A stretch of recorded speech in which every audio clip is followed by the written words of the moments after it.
A síndrome de Pitt-Hopkins é uma desordem de neurodesenvolvimento de causa genética classificada como uma doença rara. Ela se manifesta através de alterações físicas, cognitivas e comportamentais. De acordo com o site Pitt-Hopkins Brasil, atualmente existem cerca de 17 casos diagnosticados no país e 1.000 no mundo. Para entender como ocorre o desenvolvimento de crianças com essa desordem, está no ar o Educação.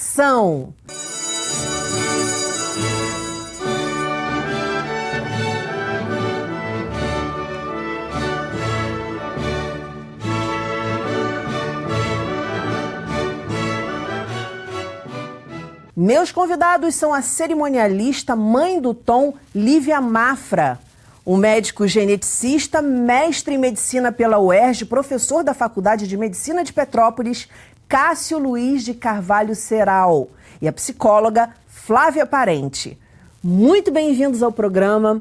Cássio, vou começar com você perguntando como é feito esse diagnóstico. Assim, quando a gente tem uma investigação de qualquer paciente que tem algum atraso de desenvolvimento, a gente tem alguns profissionais que costumam avaliar. Teoricamente, o primeiro profissional que costuma avaliar um paciente com déficit de desenvolvimento, acho que foi o caso que aconteceu, costuma ser o pediatra. O pediatra é a porta de entrada do início que acaba investigando todo paciente, toda pessoa tem que ter um cuidado pediátrico. E o pediatra, ele, em geral, ele começa a avaliar os marcos do desenvolvimento. Será que a criança está com o pescoço mais molinho? Será que ela não está adequada? Muitas vezes, quem é o primeiro profissional que costuma ser acionado nesse momento acaba sendo o neurologista, que é o especialista em distúrbios mentais, em distúrbio neurológico, né, da funcionamento cerebral. E a partir daí, claro, da placa motora, muscular, tudo isso para saber qual o grupo que pode estar avaliado. Se você tem qualquer distúrbio alterado, talvez o profissional que costuma buscar, como você falou, a causa específica, um especialista em buscar a causa de condições mais complexas é o médico geneticista. Né? Então, dentro da genética médica, o intuito de você ter um médico geneticista é tentar buscar, identificar uma etiologia, uma causa, né, para uma condição e buscando essa causa, saber, será que tem algum risco que pode acontecer daqui para frente? Será que tem risco de acontecer de novo na família? E basicamente assim que a gente começa a investigação. Acho que foi o caminho que o Tom passou, mais ou menos esse, né? Mas parece, Lívia, que o Tom, que foi difícil o diagnóstico, né? Você teve que batalhar bastante, ouviu um monte de coisa, inclusive opiniões muito equivocadas de médicos. Eu queria que você contasse um pouco. O Tom, eu não tive nenhuma intercorrência durante toda a gravidez. Ele nasceu de 41 semanas de uma cesárea. Até os 6 meses, ele se desenvolveu completamente normal, atingiu todos os marcos. E foi a partir dali que eu comecei a perceber um atraso. Porque com 6 meses, normalmente, em torno dessa idade, o bebê começa a se sentar. E ele não sentava. A minha preocupação não era por ele não sentar, era porque eu sabia que estava muito longe. Ele ficava deitado e ficava de barriga para cima feliz da vida o dia inteiro, se deixasse. E nessa fase os bebês estão querendo mais mobilidade. Ele se virava, mas era raro. Ele sabia, mas não procurava fazer. E aí eu comecei a questionar o pediatra dele, como ele falou, foi exatamente isso, com 6 meses. Eu tô achando ele muito molinho, ele não senta. E aí eu ouvi aquela frase que toda mãe escuta, que cada bebê tem o seu tempo, relaxa, mãe, não tem nada, ele tá ótimo. Verdade, né? O que é claro. E é o que a gente adora ouvir, né? Porque, então é paranoia de mãe. Esse foi o raciocínio. Fiquei super feliz, tudo bem. 7 meses, nenhuma evolução. Continuei martelando aquilo, ele tinha consultas mensalmente até então. E aí, no 7º mês, martelei de novo. Ele falou, olha, se você tá muito aflita, muito angustiada, procura um neurologista, mas só pra você ficar tranquilo, provavelmente ele vai te indicar um fisioterapeuta e vai dar tudo certo. Ok. Aí era dezembro, perto do Natal, pensei, quer saber, devo estar neurótica, vou aguardar mais um pouquinho, vou esperar o atraso se concretizar, digamos assim. Se concretizar, eu marco o neurologista. Janeiro, 8º mês, consulta, 0 evolução. E aí eu falei, olha, eu tô preocupada e tal. E aí ele ficou preocupado. Porque aí ele viu que não houve evolução. E aí ele falou, realmente, acho que tá na hora de procurar um neurologista. Eu falei, você falou que era só pra procurar se eu estivesse preocupada e tal. Aí ele falou, não, pode procurar. E aí ele ligou um alerta legal, assim. Eu procurei neurologista através do plano de saúde. Fui a 3 neurologistas, um deles chegou a falar que a culpa era minha, que era falta de estímulos. Ele testou alguns reflexos, falou que ele era completamente normal e que eu que não estava estimulando. Ele falou brincando, mas falou. Bota essa criança no chão, mãe, vai estimular essa criança. E como a pessoa percebe, é uma coisa muito diferente. Tem que ter muito cuidado quando a gente lida com situações que você está lidando, claro, com causas atípicas e variáveis. A gente pega situações que podem realmente ter um atraso, que seja o que a gente chama de atraso fisiológico. A gente, para avaliar o desenvolvimento, talvez o que você tocou num ponto que é super importante, a gente tem marcos que a gente espera que faça em cada tempo, mas talvez mais importante que isso é saber como que tem evoluído durante o tempo. Talvez esse seja o principal parâmetro. A gente lida com muitas situações que a gente, inclusive, não sabe a causa. A gente fala tanto Você falou de tudo. genética Quer dizer, e buscar que a causa. haja uma evolução da criança no movimento, né? Em algum movimento, nesse caso. Claro. Ao longo, e não que tivesse totalmente... Não é uma coisa linear. Sim, até porque pode ser variável. Você pode pegar um dia que a pessoa está em um resfriado ou que ela está meio mal. Às vezes você está avaliando clinicamente corretamente, às Só vezes no único momento, dia. E Sim. eu sempre valorizo muito o que os pais trazem em contato para a gente, porque é o que você tem para trabalhar naquele momento. E se você está vendo, puxa, está tendo um atraso, está tendo uma dificuldade, que está se mantendo isso ou não tem ganho aquisições como deveria, é muito mais provável de ter alguma condição se perpetuando naquele momento. Até porque tem muita coisa do que a gente busca, né? A gente busca entender uma causa, para saber como eu posso prevenir e para saber o risco que tem de acontecer de novo na família. E então, Agora, Flávia, uma coisa que ela falou aqui, quer dizer, os pais sempre se sentem responsáveis, em especial a mãe, culturalmente. E aí, de repente, um médico vira e fala isso. Quer dizer, é um dano para essa mãe também muito grande para poder ajudar, porque a mãe e o pai têm que estar bem para poder ajudar. Eu acho que isso é um cuidado que às vezes um profissional de saúde não leva em consideração. Porque essa questão é muito delicada e a gente sempre imagina, né, todo mundo tem um ideal de um filho, né, e você sempre traça aquele ideal, você sonha com aquele filho e você começa a perceber que talvez aquele filho que tenha chegado não é aquele filho que você idealizou. Então isso gera uma dor que é uma dor que tem que ser levada em consideração e você tem que tomar muito cuidado, porque o impacto de um diagnóstico é um impacto que vai mobilizar toda a família, porque você está justamente mobilizando e tratando dos sonhos de uma constituição de uma família que não vai ser do jeito que havia sido imaginada. Mãe já tem uma tendência quase que natural de se sentir culpada, né? Porque afinal de contas você está gerando aquele ser. Então, se alguém já reforça esse papel, é um desfavor. Né? Claro. No meu caso, assim, bom, o que aconteceu? Como nesse caso era um neurologista dizendo que ele não tinha problema algum, que a culpa era minha, foi ótimo. Eu saí de lá felicíssima, culpa é minha, vou botar essa criança mais no chão de bruços e é isso, e a coisa vai andar. E aí mais um mês passa. Mas eu comprei aquela culpa. Claro. Porque teoricamente é modulável, né? Exato. E eu falei, ótimo, a culpa é minha, vamos lá. Então controle. Exatamente. Aí eu fui numa outra neurologista que não confiei em nada do que ela falava, porque ela avalia também do plano de saúde, dentro da cobertura, e tudo que eu falava, ele estava dormindo. Ele entrou no consultório, a gente acordou ele para consulta. Então ele estava super sonolento, ela deu um martelinho, super sem graça para ele segurar, ele não pegou o martelinho. E ela falou, ele não pega nada, ele não pega as coisas. Eu falei, não, ele pega, ele passa de uma mão para outra, isso é normal. É que ele tá com sono. Não, ele não tá fazendo na minha frente, não conta. Aí eu fiquei assim, que gente, ele acabou de falar e que o professor usa também. A gente fala isso, quer dizer, a avaliação ela não é aquele dia à prova. Claro. Como assim? Né? A gente Tô sabe vendo, que, como você falou, o aluno tá gripado, os pais brigaram, ele se desentendeu com o irmãozinho. Sei lá, alguma coisa aconteceu. E aí foram várias questões. Ela botou ele numa maca, ele não virou. Ele não vira. Não, ele vira para um lado, para o outro. Não, mas eu não vi, não conta. Eu, gente... Não, do ponto de Eu vista saí de lá técnico, assim, não. Claro que é importante você ter as duas coisas. Você registrar as duas coisas é importantíssimo. Claro que você tem que ter uma análise formal, por exemplo. Será que ele busca isso, pega isso, que movimento faz? Você tem que considerar, porque, como eu falei, a gente tem que considerar a informação do paciente e tem que confirmar aquilo que você está vendo. São dois universos que não necessariamente vão se comunicar, mas que a gente tem que saber que as duas coisas podem ser diferentes. Você pode entender que, às vezes, num dia, poxa, você está vendo uma análise que no momento não está te chamando a atenção. Mas a família te traz muita informação e essa informação você tem que ser realmente relevada, porque então, isso pode ajudar a guiar. Uhum. Isso é uma das coisas que pode levar a gente, inclusive, a falar, puxa, se a pessoa chegou a te buscar por algum motivo, e as pessoas vêm para uma avaliação por algum motivo, eu acho que você deve suprir essa necessidade. Então, às vezes, fala assim, olha, você pode objetivamente não ver nada. Olha, objetivamente eu não estou vendo nada. Mas então vamos rever daqui a tanto tempo, vamos ver às vezes num outro dia. Fica essa dica para os pais também. Chegou no consultório, o médico não está muito preocupado no que você tem a relatar, fica já né, com a luz vermelha acesa, porque é importante. É uma questão e é legal os pais se imbuírem desse poder, né, que eles têm, de lucidez, de observar. Não é porque o médico falou que necessariamente, né, ninguém é dono da verdade. A gente saiu de lá super arrasado. Mas que ela falou que era muito grave, que não sei o quê, mas ao mesmo tempo, depois que eu saí, eu falei assim, eu não vou acreditar no que ela tá me falando, não por negação, mas porque eu não confiei naquela profissional. Até porque os dois casos, no livro do plano de saúde, estavam como neuropediatras, e quando a gente chegou, tinham vários adultos, o consultório era completamente adulto, não tinha um brinquedo. Então não eram especialistas, né?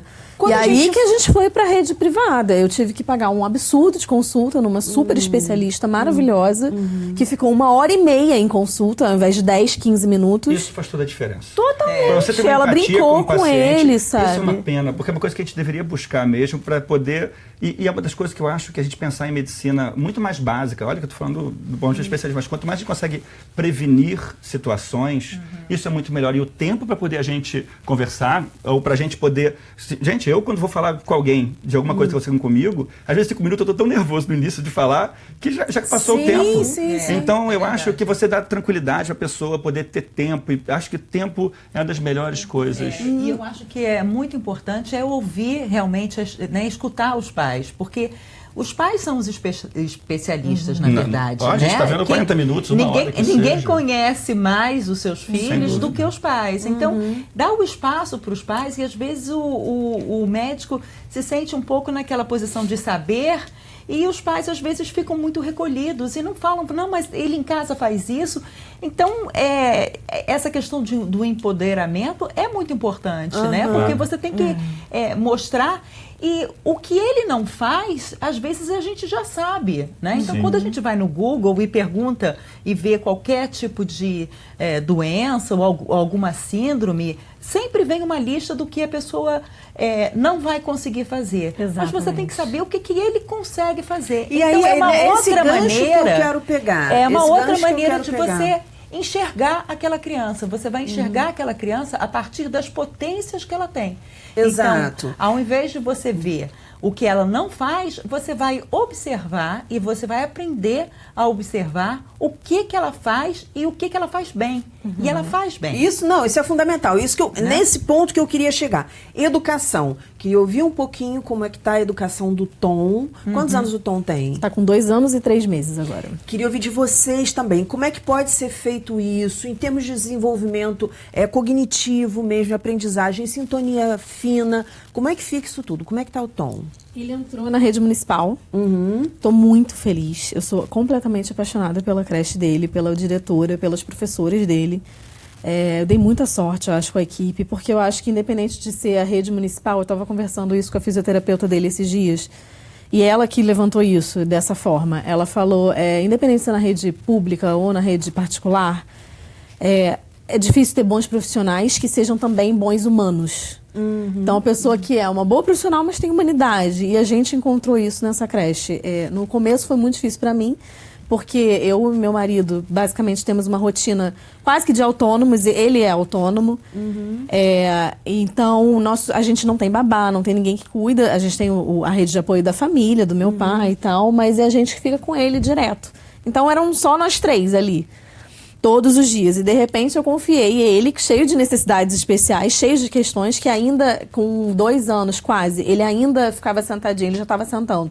Mas ele ainda caía, então eu tinha essa preocupação. Alimentação, como é que é? A alimentação dele é super saudável, ele não tem restrição. Não, normal, mas ele se alimenta normal como uma criança de 2 anos. Não, porque ele não tem autonomia ainda para se alimentar sozinho, sim, né? Mas a mastigação dele é completamente normal, assim. E aí eu tinha essas preocupações. Será que vão ter paciência de dar? Porque eu vi as crianças da mesma faixa etária praticamente já comiam com a mão, sozinhas. E ele não. Ele é muito mais dependente, né? E foi uma surpresa muito boa.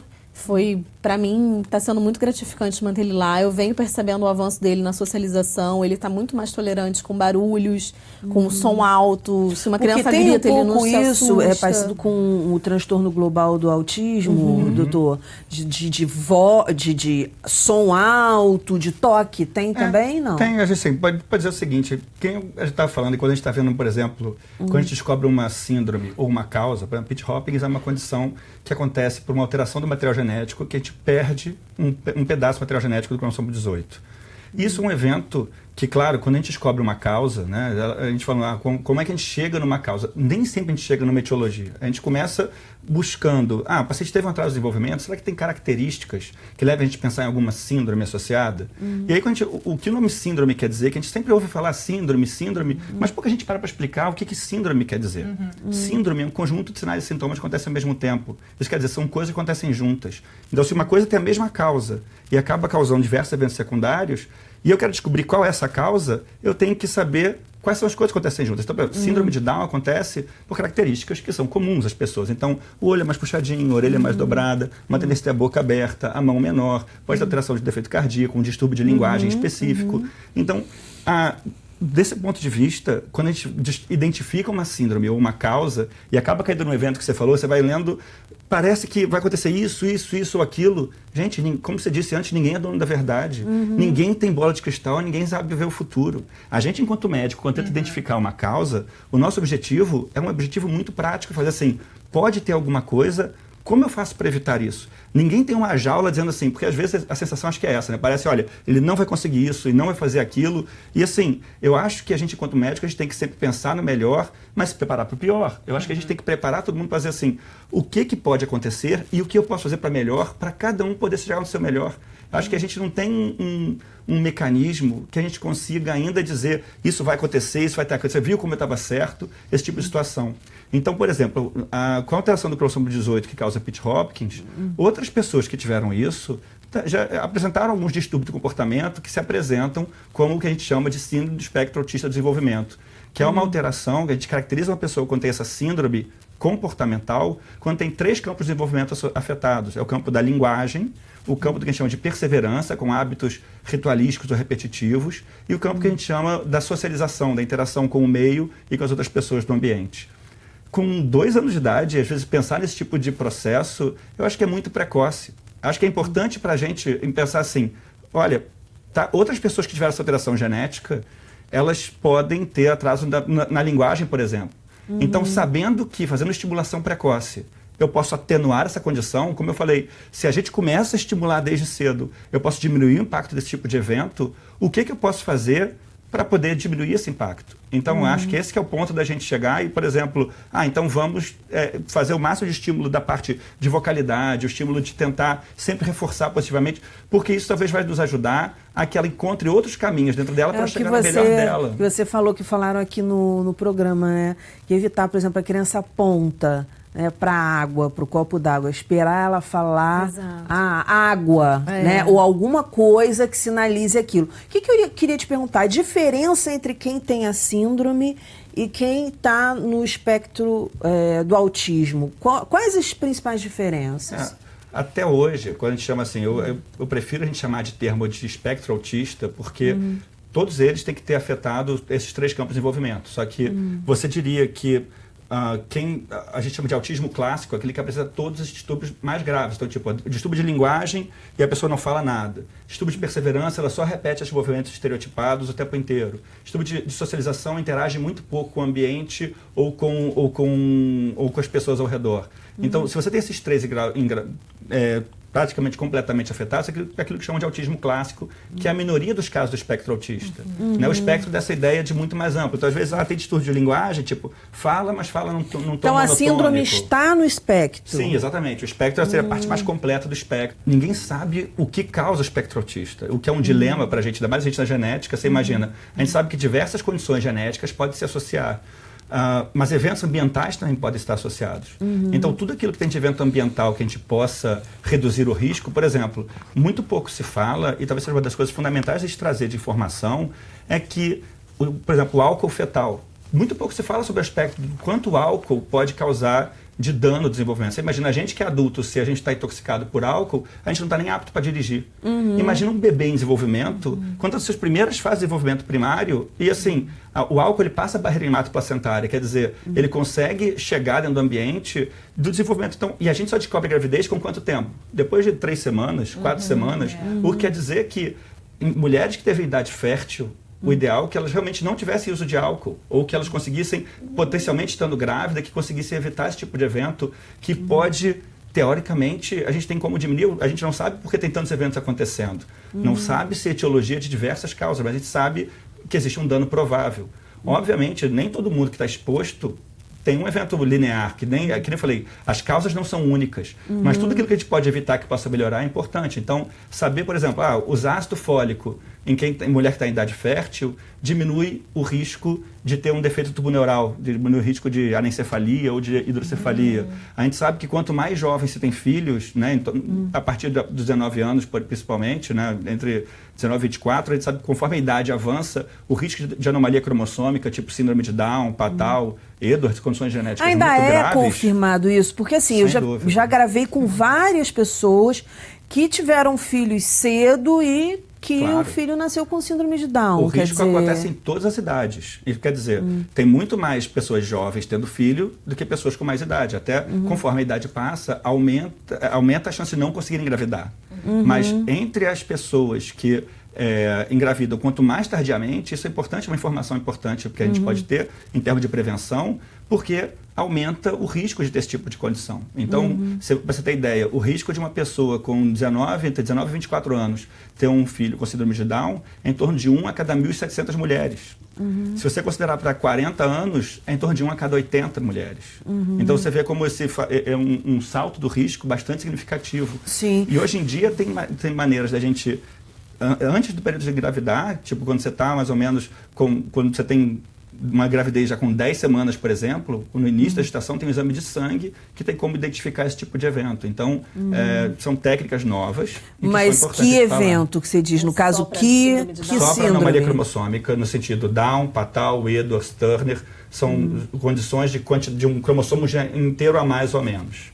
E já que são essas condições que são associadas ao risco que a idade proporciona. Sim, mas é engraçado porque assim, o que eu sei da síndrome do transtorno global de desenvolvimento, do espectro autista, é que vocês não acharam ainda o que provoca isso. Mas na síndrome de Hopkins, muito embora faça parte do espectro, é uma causa genética. Assim, como eu estava falando, quando a gente não sabe a causa de algum evento, a gente em genética, a gente tenta buscar situações que ajudar a gente a entender. Será que é genético ou será que é algum fenômeno do ambiente? Por exemplo, será que sangramento? Será que processo inflamatório? Será que alguma coisa está causando isso? Mas no caso da síndrome de Hopkins. Então, a gente faz pesquisa em gêmeo. Então, a gente vê a quantidade de gêmeos idênticos que têm a condição e gêmeos diferentes do mesmo sexo que têm a condição. Se ela é muito mais frequente em gêmeo idêntico, a causa genética é muito mais importante. Para o espectro autista, a gente sabe que a causa deve ser genética porque existe esse tipo de frequência de gêmeos idênticos, que é muito mais afetada que gêmeos não idênticos do mesmo sexo.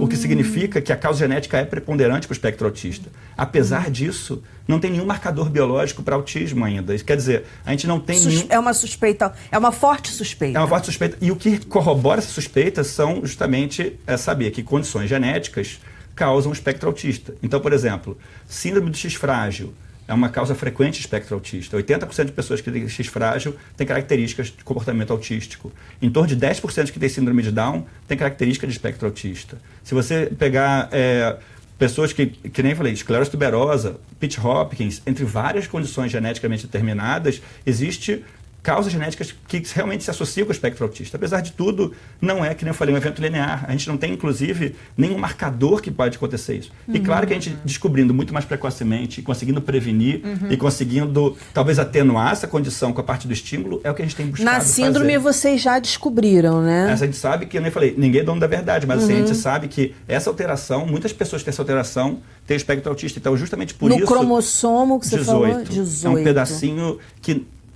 E é uma coisa importante a gente avaliar, assim, que o exame mais frequente que se usa em genética, o exame inicial, que, que tem uma capacidade de resolução muito baixa, que é o cariótipo, ele não se identifica, não é um exame que o cariótipo mostra. Eu gostaria de ressaltar uma questão que a gente falou sobre educação. Eu acho que é muito importante que as crianças estejam, né, eu faço parte de um movimento chamado Para Todos, e a gente busca a inclusão das pessoas com deficiência de uma maneira geral, a inclusão social das pessoas com deficiência. E a gente acha que tem que acontecer desde o início, nas escolas. Então, é muito bom saber que o Tom está numa escola regular e é muito bom saber que ela está numa escola da rede pública que tem feito um trabalho de inclusão muito bom e muito importante. Então, isso é fundamental, porque esse estímulo, essa maneira, ele vai estar convivendo com outras crianças e esse desenvolvimento que ele vai, né, proporcionar, não só para ele, né, o que ele vai conseguir, mas não só o que ele vai ter, mas que ele vai proporcionar também para as outras crianças. Com certeza. É incrível. As diferenças, né? é nelas que a gente avança, já que a gente existem evolui. Estudos, né, mostrando que as crianças que têm que estão numa sala de aula inclusiva são muito mais, têm um rendimento escolar muito maior. Então, acho que maior, isso não tem comparação. é muito, empatia. mais importante. Então tá, vamos lá. Tratamento. Tratamento, eu acho que é importante, lógico, a gente ter o diagnóstico, mas a gente não pode simplesmente rotular aquele diagnóstico. Acho que a gente tem que procurar sempre olhar a criança de uma maneira geral, sempre em busca das potencialidades que ela tem, e tem que tomar muito cuidado, porque senão você vai massacrar uma criança. Então, a gente hoje tem que trabalhar com o direito da criança de brincar, por exemplo. Então, às vezes, aquela criança está tão exausta... Então, tantas terapias, com tantas terapias, que você, na hora que ela chega numa escola, ela não consegue. Então, a gente, é um cuidado que você tem que ter. Boa dica, né? boa dica, de você Flávia. não massacrar uma criança. Assim que né? eu descobri, eu quase massacrei ele. Exatamente. Botei Então, todas as terapias e depois é que eu me freiei. Deixa ele ser criança um pouco, eu e ele acho- vai desenvolver. Eu vou ratificar isso, eu considero talvez o altamente adequado, porque eu não acho que é o diagnóstico que tem que nortear um tipo de tratamento. A gente ainda não chegou num ponto de ativar genes, por exemplo, que a gente busque, mesmo entendendo a causa molecular ou identificando uma etiologia, a gente está começando a aprender esse tipo de questão. E a gente lida com muitos casos que não tem um diagnóstico. E não ter um diagnóstico não significa que não vai ter um tratamento.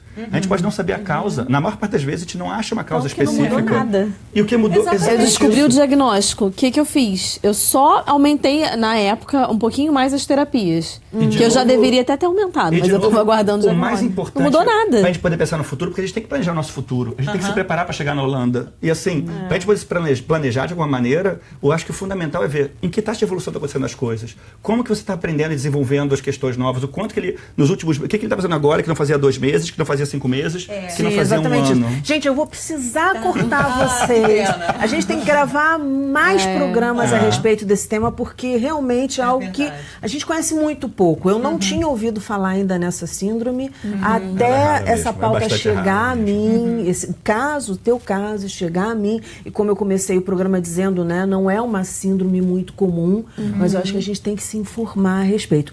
Muitíssimo obrigada pela participação, parabéns pelo trabalho. Posso encerrar com uma frase que ele me Claro, falou? claro, por Quando a gente favor. conseguiu o diagnóstico, eu nunca vou esquecer. Ele olhou pra gente e falou, olha, o Tom é o Tom. O Tom não é Pitt Hopkins, ele é o Tom. Não deixa um diagnóstico cercar a sua vida, né? Fazer disso. E isso me marcou muito, eu nunca vou esquecer. Obrigada. Que bom, que bom. A síndrome, nem nada na vida define a gente. Somos todos únicos, Não, e a né? gente Somos tem- todos nosso diferentes, Nosso né? material genético tem tanta coisa. Eu estou vendo uma parte de uma questão que pode estar associada, mas ele tem uma característica genética individual. Que bom que realmente, que bom que isso fechou para você. Marcou muito. Graças a Deus. Programa bom, programa bom. O nosso programa fica por aqui. Na segunda-feira que vem tem muito mais, às 9 horas da noite. Educação, se você não se envolver, não rola. Dias felizes, paz e até lá.